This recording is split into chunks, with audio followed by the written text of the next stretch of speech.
This is Autoline Daily, the show dedicated to enthusiasts of the global automotive industry. General Motors released its 10th annual sustainability report, and here are some of the highlights.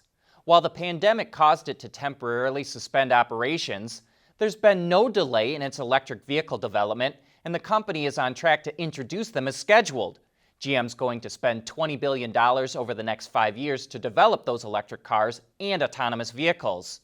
It's committed to sourcing 100% of its electricity from renewable sources in the U.S. by 2030 and globally by 2040, a full decade earlier than it previously announced.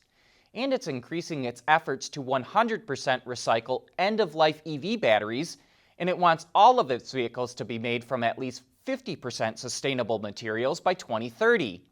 GM says it's also committed to being the most inclusive company in the world and building a culture within the company that's both safe and equitable. Oliver Schmidt, the Volkswagen executive who was arrested by the U.S. Justice Department for his role in the Dieselgate emissions scandal, is going to finish the final 2 years of his prison sentence in Germany.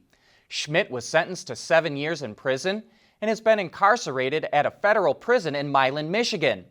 Oliver was a guest on Autoline After Hours several times before the scandal broke, and our own John McElroy, along with Brett Smith from the Center for Automotive Research, have visited Oliver several times in prison. He's going to have a lot to say about what happened inside Volkswagen once his prison term is over. Meanwhile, Axel Eiser, the former head of engineering at Audi, could be extradited to the U.S. to stand trial. American authorities are also interested in going after Martin Winterkorn, the former CEO of Volkswagen. Henrik Fisker wants to build his electric cars using Volkswagen's MEB platform and batteries.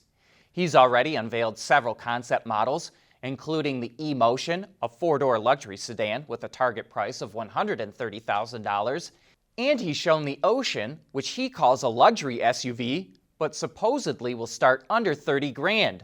Moreover, he's doing a reverse merger like Nikola did, so his company can be listed on a stock exchange where he hopes to raise $1 billion.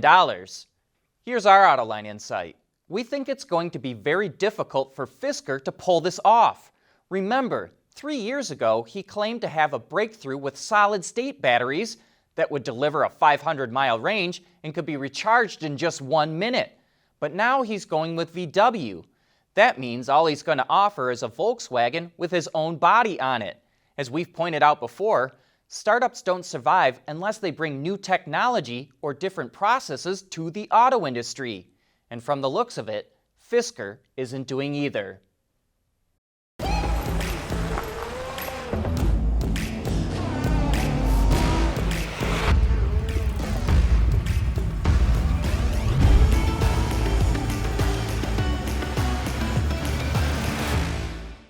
Engineer from anywhere. Perform tests from your office, lab, or living room. OTA, connected car, diagnostics, remote testing, we have you covered. Our hardware and software is trusted all over the world. Global company headquartered in Troy, Michigan. Intrepid Control Systems.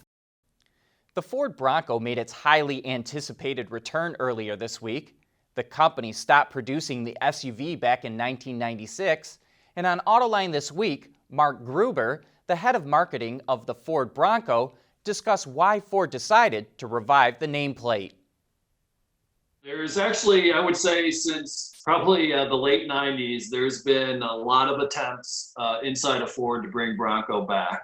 There's been some actual programs that, went fairly far during the development process, and for different reasons, they didn't make it to market. So there's been a lot of effort over a couple decades to bring Bronco back, and this effort started about 5 years ago. And I think the key enabler was when Ford decided to move focus out of Michigan assembly plant. Needed a couple products to fill up the plant. We wanted to bring the Ranger back on the T6 platform and put that into Michigan. And the request was, what else are we going to put in the Michigan assembly plant? And it needs to be a body on frame. And that was kind of the moment that so many enthusiasts and people within Ford had been waiting for, that, hey, we had a plant, we had the platform, we had the capacity. And so at that point, we just had to put together the plan to bring Bronco back that people have been literally begging for decades. If you'd like to learn more about the new Bronco, you can watch that show right now on our website or YouTube channel. And speaking of the Bronco, while it's obvious that the SUV is aimed directly at Jeep, Ford doesn't want to be associated with its rival in any way. So it asked Goodyear to remove the Wrangler name from its popular off-road tires for the new Bronco. The Wrangler name will now be on the inboard side of the tire instead of the outboard side. While it is a bit weird, it's kind of understandable Ford wouldn't want its rival's name anywhere on the Bronco. Traditional automakers have lagged behind in offering over-the-air update capabilities, but we are starting to see more catch up, including GM, Ford, and BMW. And Volkswagen is following the same path with its new car software organization, which will be tasked with developing a new automotive operating system for the group.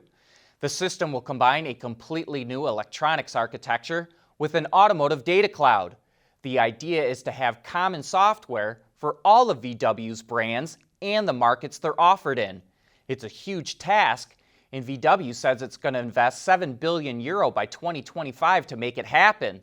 The first vehicle to use the new system will be an EV from Audi, quote, in a few years, and by 2025, all new models will use it. Autoline Daily is brought to you by Bridgestone Tires, your journey, our passion, and by Intrepid Control Systems, over-the-air engineering. Boost your game. Fear of getting the coronavirus has caused ride-sharing rides to fall off a cliff. So Lyft is going to give drivers partitions to put between them and passengers for better virus protection. But Lyft will only provide them to 60,000 of its most active drivers. For $50, any other driver can purchase the partitions, which are made from a polycarbonate material, will fit a wide range of vehicles, and can be installed by one person.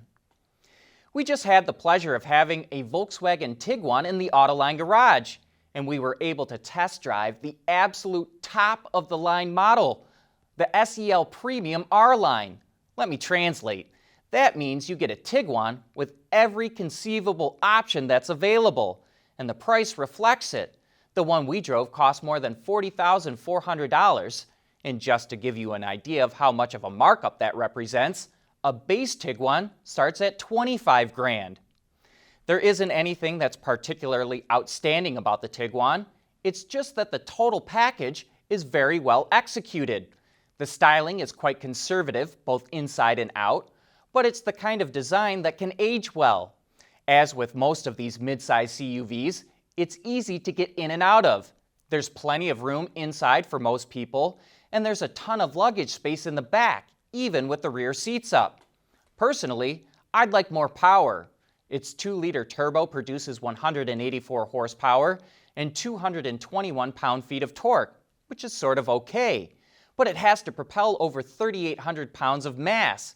That translates to 21 pounds per horsepower, which generally makes a vehicle feel pretty pokey. And it helps explain why this all-wheel drive model is rated at only 23 miles to the gallon.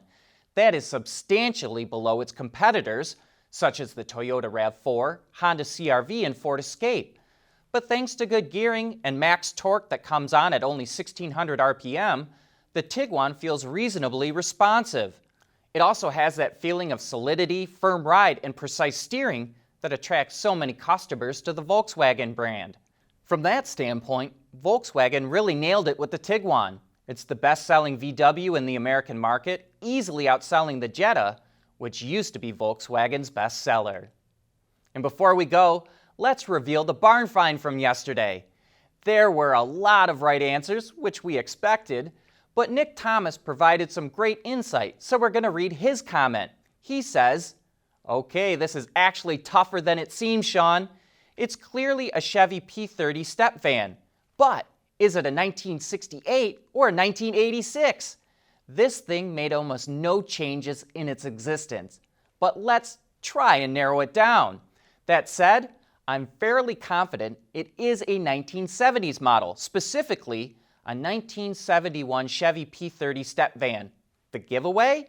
About the only thing that changed in 30 some odd years, the the badge design in the front of the doors? We love that answer, Nick. Thank you. But that's it for today's show. Thanks for watching, and have a great weekend.